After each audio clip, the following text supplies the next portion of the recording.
అంతర్జాతీయ కార్మిక దినోత్సవం మేడే సందర్భంగా కార్మిక కర్షక సోదరులకు ముఖ్యమంత్రి చంద్రబాబు నాయుడు శుభాకాంక్షలు తెలిపారు. కార్మిక శక్తి లేనిదే సమాజం ముందుకు వెళ్లదని, పెద్ద ఎత్తున ఉద్యోగ ఉపాధి కల్పిస్తామని భరోసా ఇచ్చారు. శ్రామికులే అభివృద్ధిలో అసలైన భాగస్వాములు అంటూ ట్విట్టర్ వేదికగా సీఎం తెలియజేశారు. అంతర్జాతీయ మేడే సందర్భంగా కార్మిక సోదరులకు ముఖ్యమంత్రి చంద్రబాబు శుభాకాంక్షలు తెలియజేశారు. శ్రమ దోపిడీకి వ్యతిరేకంగా ఎందరో మహానుభావులు జరిపిన పోరాటం ఫలితంగా కార్మిక లోకంలో చైతన్యం వెల్లివిరిసిందన్నారు. ఆనాటి దోపిడీ విధానాలను సమూలంగా మార్చుకుని కార్మికులు తమ హక్కులను సాధించుకున్న రోజు ఇదని చెప్పారు. కార్మిక శక్తి లేనిదే సమాజం ముందుకు వెళ్లదని, కర్షకులు అధునాతన సాంకేతిక పరిజ్ఞానాన్ని వినియోగించుకుంటూ ముందుకు వెళ్లడం ప్రస్తుతం అత్యంత అవసరమన్నారు. కార్మిక వర్గం పక్షాన నిలబడి వారికి మేలు చేయడమే లక్ష్యంగా రాష్ట్ర ప్రభుత్వం పనిచేస్తుందన్నారు. నాలా చట్టం రద్దు, ఉచిత ఇసుక విధానం, భవన నిర్మాణాలకు, లేఅవుట్లకు అనుమతులు సరళతరం చేయడం వంటి నిర్ణయాలతో ఇప్పటికే నిర్మాణ రంగాన్ని నిలబెట్టి లక్షల మంది జీవితాలకు భద్రత కల్పించామన్నారు. 175 నియోజకవర్గాల్లో ఎంఎస్ఎంఈ పార్కులు, అన్ని ప్రాంతాల్లో పరిశ్రమల ఏర్పాటుతో పెద్ద ఎత్తున ఉద్యోగ ఉపాధి అవకాశాలు సృష్టిస్తామన్నారు. కూటమి ప్రభుత్వం కార్మికుల ప్రభుత్వంగా, కష్టజీవుల ప్రభుత్వంగా ఉంటుందన్నారు. పేదలు, శ్రామికులు కష్టాన్ని వైసీపీ దాచుకుందని ఉప ముఖ్యమంత్రి పవన్ కళ్యాణ్ ఆరోపించారు. ప్రధాని మోదీ నిర్దేశకత్వం, చంద్రబాబు నాయకత్వంలో ఉపాధి హామీ శ్రామికులు సంక్షేమానికి ప్రాధాన్యత ఇస్తున్నారని తెలిపారు. మేడే సందర్భంగా మంగళగిరి జనసేన కేంద్ర కార్యాలయంలో ఉపాధి శ్రామికులతో ఏపీ ఉప ముఖ్యమంత్రి పవన్ కళ్యాణ్ ఆత్మీయ సమావేశం నిర్వహించారు. ఈ సమావేశానికి వివిధ జిల్లాల నుంచి ఉపాధి శ్రామికులు హాజరయ్యారు. 100 రోజులు ఉపాధి పనులు పూర్తి చేసిన వారిలో వివిధ జిల్లాల నుంచి 10 మంది అధికారులను ప్రభుత్వం ఎంపిక చేస్తుంది. ఈ సందర్భంగా ఉపాధి శ్రామికులతో ఆత్మీయ సమావేశంలో పవన్ కళ్యాణ్ మాట్లాడారు. ఉపాధి శ్రామికులు మాటలు వింటే ఆనందం కలిగించిందని అన్నారు. ఉపాధి హామీ పథకం దేశానికి, రాష్ట్రానికి ఒక వరమన్నారు. కూటమి ప్రభుత్వంలో ఉపాధి పనుల ద్వారా పేదలకు ఆసరా కలుగుతోందని తెలియజేశారు. మొగల్తూరులో తమకు ఉన్న 2 ఎకరాల పొలం అమ్మేసుకున్నామని గుర్తు చేశారు. తర్వాత 8 ఎకరాలు కొని తాను వ్యవసాయం చేస్తున్నానని పవన్ కళ్యాణ్ తెలియజేశారు. శ్రమ, కష్టం విలా తనకు తెలుసునని పవన్ కళ్యాణ్ అన్నారు. ఉపాధి, కూలీ పదం తొలగించి ఉపాధి శ్రామికులంగానే పిలుస్తామని తెలియజేశారు. ప్రభుత్వం, అధికారులు, మీడియా కూడా ఈ శ్రామికులు పదం వాడాలని విజ్ఞప్తి చేశారు. 20 ఏళ్ల వయసులో ఏం చేయాలో తనకు తెలిసేదే కాదన్నారు. ఆ తర్వాత తన వంతుగా శ్రమ ఆయుధంగా ముందుకు సాగానని అన్నారు. ఇప్పుడు కూటమి ప్రభుత్వం ప్రజల కోసం పనిచేస్తుందని తెలియజేశారు. శ్రామికులకు ఎంత మంచి చేయగలమో ఆలోచన చేస్తున్నామని అన్నారు. తమ మీద నమ్మకంతో ప్రజలు అధికారం అప్పగించారని తెలియజేశారు. మూగ జీవాల రోదన కూడా ఉండకూడదనేది తమ ఉద్దేశమని అన్నారు. గజేంద్ర మోక్షం తరహాలో పంచాయతీరాజ్ అధికారులు, సిబ్బంది మూగ జీవాల గొంతు తడుపుతున్నారని అన్నారు. తాము ఆదేశాలు ఇచ్చిన క్షేత్రస్థాయిలో వారు పనిచేస్తున్నందుకు అభినందిస్తున్నామని తెలిపారు. ఏపీని అప్పుల రాష్ట్రంగా మార్చిన ఘనత గత జగన్ ప్రభుత్వానిదని ఆరోపించారు. మద్యం నిషేధిస్తామన్న వారు మద్యాన్ని ఏరులై పారించారని విమర్శించారు. పేదలు, శ్రామికులు కష్టాన్ని వైసీపీ ప్రభుత్వం దాచుకుందని పవన్ కళ్యాణ్ ఆరోపించారు. ఎండ తీవ్రత వల్ల చాలా మంది ఇబ్బందులు పడతారన్నారు. కార్మికులు 11 లోపు పనులు పూర్తి చేసేలా చూడాలని అధికారులను ఆదేశించారు. పనులు పెండింగ్లో ఉంటే సాయంత్రం 4 గంటల తర్వాత చేయాలని చెప్పారు. ప్రతి చోట నీడనిచ్చేలా చిన్న పాకలు ఏర్పాటు చేయాలని సూచించారు. అక్కడ ఉన్న పరిస్థితులు బట్టి నీడ పట్టును ఉండేలా పని ప్రాంతాల్లో చూసుకోవాలన్నారు. ఓఆర్ఎస్ ప్యాకెట్లు కూడా అందుబాటులో ఉండేలా చూడాలని సూచించారు. జాతీయ ఉపాధి హామీ పథకం వేతనాలను పెంచింది సీఎం చంద్రబాబు అని గుర్తు చేశారు. శ్రామికులు ప్రమాద బీమా కోసం బ్యాంకుతో ఒప్పందం చేసుకున్నామన్నారు. ప్రధాని మోదీ నిర్దేశకత్వం, చంద్రబాబు నాయకత్వంలో ఉపాధి హామీ శ్రామికులు సంక్షేమానికి ప్రాధాన్యత ఇస్తున్నామని తెలియజేశారు. గౌరవ ప్రధానమంత్రి నరేంద్ర మోదీ గారి నాయకత్వం, వారి నిర్దేశకత్వం, వారి దార్శనికతలో గౌరవ ముఖ్యమంత్రి శ్రీ చంద్రబాబు నాయుడు గారి నాయకత్వంతో నడుస్తున్న ఈ రాష్ట్రానికి ఉపాధి శ్రామికుల సంక్షేమమే ధ్యేయం. మా అందరికీ మా ప్రభుత్వం ఎల్లవేళలా మీ అభివృద్ధి, తద్వారా పల్లెల అభివృద్ధికి నిరంతరం కృషి చేస్తుంది.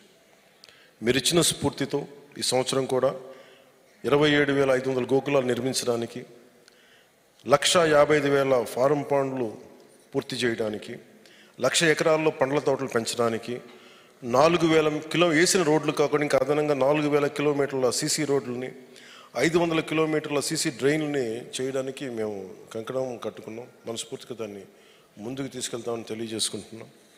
కాలు చిన్నప్పుడు పోలియోలో ఇబ్బంది పడ్డాయి, కానీ శ్రమ చేయడానికి శరీరంలో చిన్నపాటి దివ్యాంగం ఉందేమో కానీ మనసులో లేదు. మనసు దివ్యత్వంతో ఉంది. అంటే మీరు అది తలుచుకుంటే చాలు నాకు. నేను అదే గొప్పతనం. అందుకని నేను పని చేయలేను అంటే నాకు దేశం ఎందుకు వెనకబాటుతనంతో ఉంటుందంటే, పని చేసేవాళ్ళు కనుక ముందు ఉంటే నేను చాలాసార్లు నేనే పని చేసేస్తాను, అందరి కోసం వెయిట్ చేయను. ఒక కుర్చీ తీసేయాలన్నా లేదా ఒక శారీరక శ్రమ చేయాలన్నా నేను కూర్చోబెట్టి నేను ముందు ఉంటాను ఎప్పుడు. అది నా ఇంట్లో కావచ్చు, నా ఆఫీసులో కావచ్చు, ఒకసారి పబ్లిక్ పోడియం మన పబ్లిక్ ప్లాట్ఫామ్లో కావచ్చు. అందుకని ఎప్పుడు కూడా నా ప్రత్యేకమైన నా కోరిక, ఎవరైతే శ్రామికులో పనిచేసే వాళ్ళకి should be given highest respect. ఆ డిగ్నిటీ ఆఫ్ లేబర్ని గుర్తించాలి. ఒక శాస్త్రవేత్తకి ఎంత గౌరవిస్తామో శారీరక శ్రమ చేసే వాళ్ళకి కూడా అంతే గౌరవం ఇవ్వాలి. అది మనసులో ఉండాలి. అది చెప్పి అందుకే నేను ప్రత్యేకించి మీరు ఎందుకు చాలాసార్లు మీరు నన్ను ఎందుకు ప్రత్యేకించి కొన్ని సందర్భాల్లో చూస్తుంటారంటే, అది నేను చూపించగలిగే కృతజ్ఞత. మేడే సందర్భంగా కార్మికులకు మంత్రి నారా లోకేష్ ట్విట్టర్ ద్వారా శుభాకాంక్షలు తెలియజేశారు. కార్మికులు తమ హక్కుల కోసం రక్తం చిందించి పోరాడి సాధించిన రోజే మేడే అని అన్నారు. శ్రామికులే అభివృద్ధిలో అసలైన భాగస్వాములు అని అన్నారు. కూటమి ప్రభుత్వ పాలనలో కార్మికులు, కర్షకుల అభ్యున్నతికి కృషి చేస్తామన్నారు. వారికి అన్ని విధాలా అండగా నిలుస్తున్నామని చెప్పారు. కార్మిక సోదర సోదరీమణులకు అంతర్జాతీయ కార్మిక దినోత్సవ శుభాకాంక్షలు అంటూ మంత్రి లోకేష్ ట్వీట్ చేశారు. అమరావతి రాజధానిలో రేపు ప్రధానమంత్రి పర్యటనకు దాదాపు అన్ని ఏర్పాట్లు పూర్తయినట్లు రాష్ట్ర పురపాలక పట్టణాభివృద్ధి శాఖ మంత్రి పి నారాయణ తెలిపారు. వెలగపూడి సభా వేదిక వెనుక కమాండ్ కంట్రోల్ సెంటర్లో ప్రధాని పర్యటన ఏర్పాట్లపై మంత్రులు నారాయణ, కేశవ్, కొల్లు రవీంద్ర, మనోహర్ అధికారులతో సమీక్ష నిర్వహించారు. సభకు చేరుకునే మార్గాలు, పార్కింగ్ స్థలాలు, ఆహారం, తాగునీరు, వేదిక వద్ద ఏర్పాట్లు, భద్రతా ఏర్పాట్లు, ఇతర అంశాలపై చర్చించారు. సభ ప్రాంగణానికి తరలివచ్చే ప్రజలకు ఎలాంటి ఇబ్బందులు కలగకుండా ముందస్తుగా తగు చర్యలు తీసుకోవాలని అధికారులకు మంత్రులు సూచించారు. రైతులు అంటే వాళ్ళు త్యాగం చేసి కేవలం 58 రోజుల్లో 34,000 ఎకరాలు ఇచ్చారు. అందుకని ముఖ్యమంత్రి గారు స్వయంగా వాళ్ళని పిలిచి యాక్చువల్గా ఇన్వైట్ చేయడం జరిగింది. అదేవిధంగా రాష్ట్ర ప్రజలందరినీ కూడా ముఖ్యమంత్రి గారు ఇన్వైట్ చేస్తారు. ఇది ఒక కార్యక్రమం కాదు, అందరి కార్యక్రమం. రాష్ట్రం యొక్క ప్రజల యొక్క ఆర్థిక స్థితిని మార్చే రాజధాని. అందువల్ల ప్రతి ఒక్కరూ ఈ యొక్క కార్యక్రమంలో పాల్గొని దీన్ని దిగ్విజయం చేయాల్సిందిగా కోరుకుంటున్నాను. రోడ్ షో ఉందా అంటే యాక్చువల్గా రోడ్ షో అంటే యాక్చువల్గా ఓపెన్ రోడ్ షో లేదండి.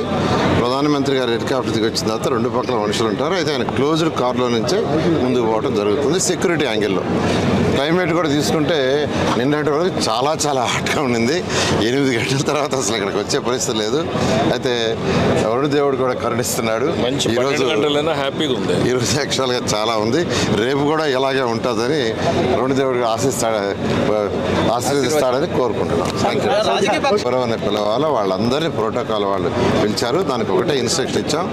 ఎవరినైతే పిలవాలో ఆ సిస్టమ్ ప్రకారం పిలవమని చెప్పి వాళ్ళు ఆ పని చూస్తారు. అమరావతి పనుల పునః ప్రారంభానికి రావాలని వైఎస్ఆర్సీపీ అధ్యక్షులు మాజీ ముఖ్యమంత్రి వైఎస్ జగన్మోహన్ రెడ్డికి ప్రభుత్వం ఆహ్వానం పంపింది. ప్రధాని చేతుల మీదుగా జరిగే కార్యక్రమానికి రావాలని ఆయన్ని ఆహ్వానించింది. ఈ మేరకు తాడేపల్లి నివాసంలోని జగన్ పిఎస్కు ఆహ్వాన పత్రికను అధికారులు అందజేశారు. కార్యక్రమానికి ఆయన హాజరు కావాలని కోరుకుంటున్నామని మంత్రులు తెలిపారు. ముఖ్యమైన కార్యక్రమానికి అన్ని పార్టీల భాగస్వామ్యం కావాలని ప్రభుత్వం పేర్కొంది. జన సైనికుల బీమా పరిహారం సొమ్ము పెంచాలని ఆలోచిస్తున్నట్లు ఆ పార్టీ అధ్యక్షులు పవన్ కళ్యాణ్ తెలిపారు. జన సైనికులు, వీర మహిళల ప్రేరణే జనసేన పార్టీకి శ్వాస అని పవన్ తెలిపారు. కార్యకర్తల బలమే తనకు ప్రధాన శక్తి అని, వారంతా తన ఆత్మ బంధువులు అని వ్యాఖ్యానించారు. మంగళగిరిలోని జనసేన పార్టీ కేంద్ర కార్యాలయంలో సభ్యత్వ కిట్ల పంపిణీలో సేవలు అందించిన వాలంటీర్లతో జనసేన అధినేత ఉప ముఖ్యమంత్రి పవన్ కళ్యాణ్ సమావేశమయ్యారు. అనంతరం పవన్ కళ్యాణ్ మాట్లాడుతూ జన సైనికుల బీమా పరిహారం సొమ్ము పెంచాలని ఆలోచిస్తున్నట్లు తెలియజేశారు. ఉపాధి శ్రామికులకు బీమా అందించడం వెనుక జనసేన స్ఫూర్తి ఉందని తెలియజేశారు. జన సైనికులు, వీర మహిళల ప్రేరణే జనసేన పార్టీకి శ్వాస అని పవన్ తెలియజేశారు. కార్యకర్తల బలమే తనకు ప్రధాన శక్తి అని, వారంతా తన ఆత్మ బంధువులని వ్యాఖ్యానించారు. కష్టాల్లో ఉన్న మనిషి కనుక అండగా ఉండగలిగితే, ఒక ఆశయం కోసం పనిచేయగలిగితే దానికి వచ్చే తృప్తిగా. అందుకని అలాంటి క్రమంలో మనందరం ముందుకు నడుస్తున్నప్పుడు కలిసి భార్యాభర్తలు ఉన్నారు ఇక్కడ, ఇద్దరు కలిసి వచ్చారు. ఎవరు మీ వారు ఇక్కడమ్మా? మీ ఇద్దరు. అలాగా. సో మీ అందరికీ ప్రత్యేకించి ప్రతి ఒక్కరికి పేరు పేరున నా హృదయపూర్వక ధన్యవాదాలు తెలుపుకుంటూ, ఈ ప్రేరణతోటి నేను ఒకటే మనం చాలా నెలల నుంచి చెప్తా ఉన్నాను, ఇలా క్షేత్రస్థాయిలో ప్రతి ఒక్కరిని నేను ప్రతి నియోజకవర్గంలో చాలా త్రికరణ శుద్ధిగా పనిచేస్తూ ఒక ఆశయం కోసం పనిచేసే మన ఆశయాల కోసం పనిచేస్తున్న ప్రతి ఒక్కరి క్షేత్రస్థాయిలో పనిచేస్తున్న దానికి జన సైనికులు అనాలని, వీర మహిళలు అని, లేదంటే మరి ఏ పేరైనా పెట్టుకోండి, కానీ వీటన్నిటికంటే కూడా మీరందరూ నా ఆత్మబంధువులు. మీరే ఇన్ని ప్రాంతాలు, కులాలు, మతం, హద్దులు దాటి ఇక్కడ ఇందులో ఉన్నోళ్ళు ఎవరు ఒక ప్రాంతానికి చెందిన వాళ్ళు లేరు. విభిన్నమైన ప్రాంతాలకి, విభిన్నమైన కులాలకి, విభిన్నమైన మతాలకు చెందిన వాళ్ళు. సో నేను మానవత్వాన్ని నమ్ముతాను, కానీ కొన్నిసార్లు ప్రత్యేకమైన పరిస్థితుల్లో మాట్లాడతాను తప్ప, ఈవెన్చువల్గా జాషువా గారు చెప్పినట్టుగా విశ్వనరుడే ఉన్నారు. అంటే అన్ని కులాలు, మతాలు, హద్దుల్ని దాటి విశ్వనరుడిగా ఉండాలి. సో ఆ క్రమంలో మనం ముందుకు వెళ్తున్నాం. మనస్ఫూర్తిగా మీ అందరి ఆశీస్సులు కావాలి, మీరు నాతోటి చేయి కలపాలి మనస్ఫూర్తిగా కోరుకుంటూ మరోమారు మీ అందరికీ ధన్యవాదాలు సెలవు.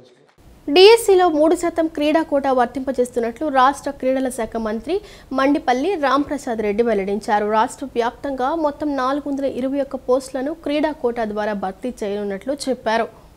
డిఎస్సిలో 3% క్రీడా కోటా వర్తింపజేస్తున్నట్లు రాష్ట్ర క్రీడల శాఖ మంత్రి మండిపల్లి రాంప్రసాద్ రెడ్డి వెల్లడించారు. దీనికి సంబంధించిన నోటిఫికేషన్ షెడ్యూల్ను ఆయన విడుదల చేశారు. ఎలాంటి రాత పరీక్షలు లేకుండా హారిజంటల్ రిజర్వేషన్ అమలు చేయాలని ప్రభుత్వం నిర్ణయించినట్లు వివరించారు. స్పోర్ట్స్ కోటా కింద ఉపాధ్యాయ అభ్యర్థులు మే 2 నుంచి మే 31 వరకు ఆన్లైన్ ద్వారా దరఖాస్తు చేసుకోవచ్చన్నారు. గత ప్రభుత్వాలు చేయని విధంగా పారదర్శకంగా, నిష్పక్షపాతంగా రాష్ట్రంలోని క్రీడాకారులకి మేలు చేసే విధంగా కూటమి ప్రభుత్వం ముందుకు అడుగు వేస్తున్నామని తెలియజేశారు. జాతీయ, అంతర్జాతీయ, జిల్లా స్థాయిలో పథకాలు సాధించిన క్రీడాకారులకు మంచి జరిగే విధంగా రాష్ట్ర ప్రభుత్వం నిర్ణయం తీసుకోవడం జరిగిందన్నారు.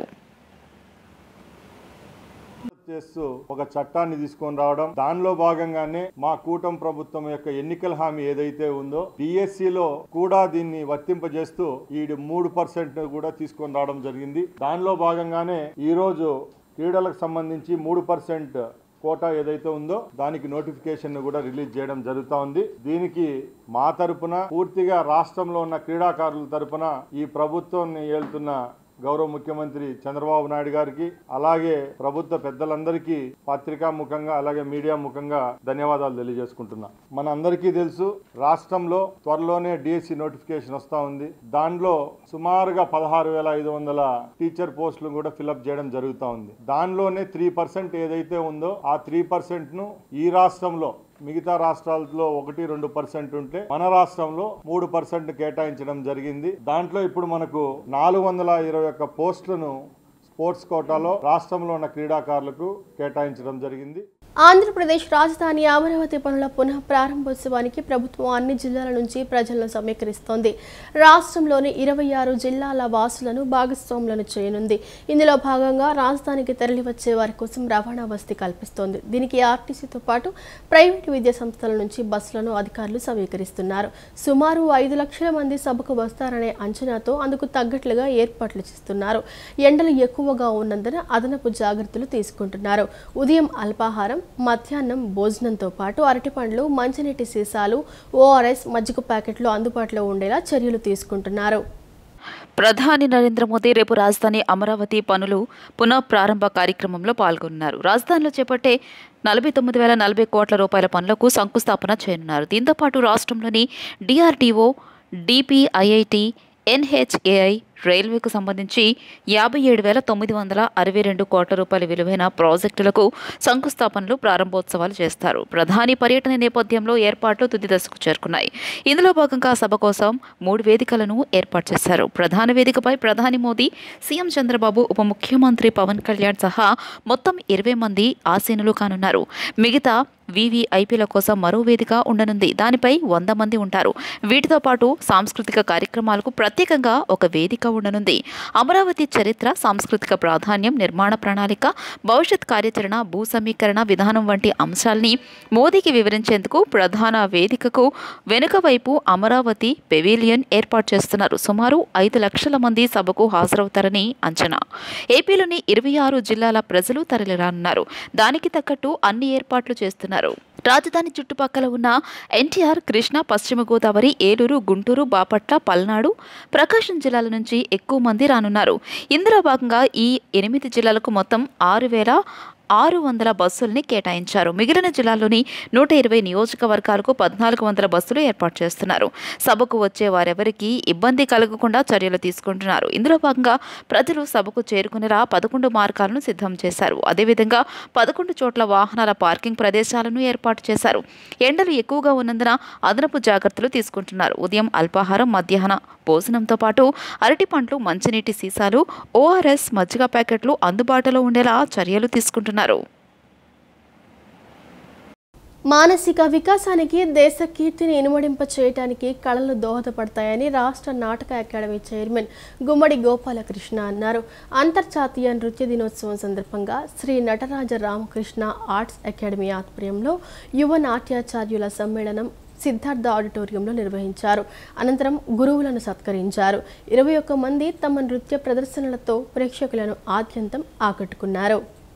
అంతర్జాతీయ నృత్య దినోత్సవం సందర్భంగా శ్రీ నటరాజ రామకృష్ణ ఆర్ట్స్ అకాడమీ ఆధ్వర్యంలో బుధవారం మధ్యాహ్నం 3 గంటల నుంచి నగరంలోని యువ నాట్యాచార్యుల సమ్మేళనంతో దాదాపు 250 మంది కూచిపూడి, ఆంధ్ర నాట్య, భరతనాట్య ప్రదర్శనలతో కళావేదిక గల్లు గల్లుమంటూ మువ్వల సవ్వడితో అలరారింది. సిద్ధార్థ ఆడిటోరియంలో జరిగిన ఈ నాట్య సమ్మేళనం ప్రముఖ ఆంధ్ర నాట్యాచార్యులు పిళ్ళ ఉమామహేశ్వర పాత్రుడు నేతృత్వంలో నాట్యాచార్యులు పి. హేమంత్ కుమార్, గోనుగుంట శైలశ్రీ, పద్మశ్రీ హేమంత్, చిమ్ముడూరి అజయ్ కుమార్, ఎల్లా జోస్యుల అనురాధ, సప్పా శివకుమార్, మాగులూరి త్రినాథాచారి తదితరులు నిర్వహణ చేశారు. వేదికపై నాట్య గురువులకు సత్కారం, చిన్నారులకు సర్టిఫికేట్లు ప్రదానం చేశారు. ద్వారకా జయలక్ష్మి, హవీషా చౌదరి, అనుషా నాయుడు, తన్మయి, లేఖ్య భరణి, మేఘన, ప్రణతి, ఆర్ శ్రీనివాసరావు, తేజస్వి, సత్యానందిని తదితర 21 మంది పలు శాస్త్రీయ నాట్యాంశాలను రమణీయంగా ప్రదర్శించి నటరాజుకు నాట్య నీరాజనాలర్పించారు.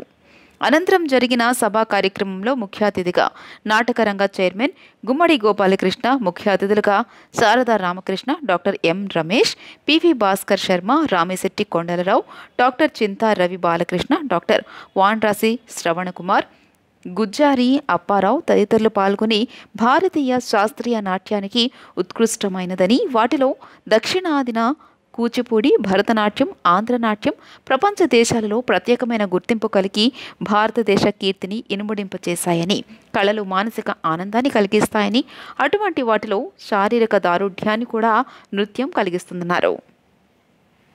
విజయవాడ ఆటోనగర్లో నిన్న అర్ధరాత్రి భారీ అగ్ని ప్రమాదం సంభవించింది. స్థానికులు తెలిపిన వివరాల ప్రకారం ఆటోనగర్ 4 రోడ్డులోని ఓల్డ్ టైర్ మార్కెట్లో పలు షాపులు అగ్నికి ఆహుతయ్యాయి.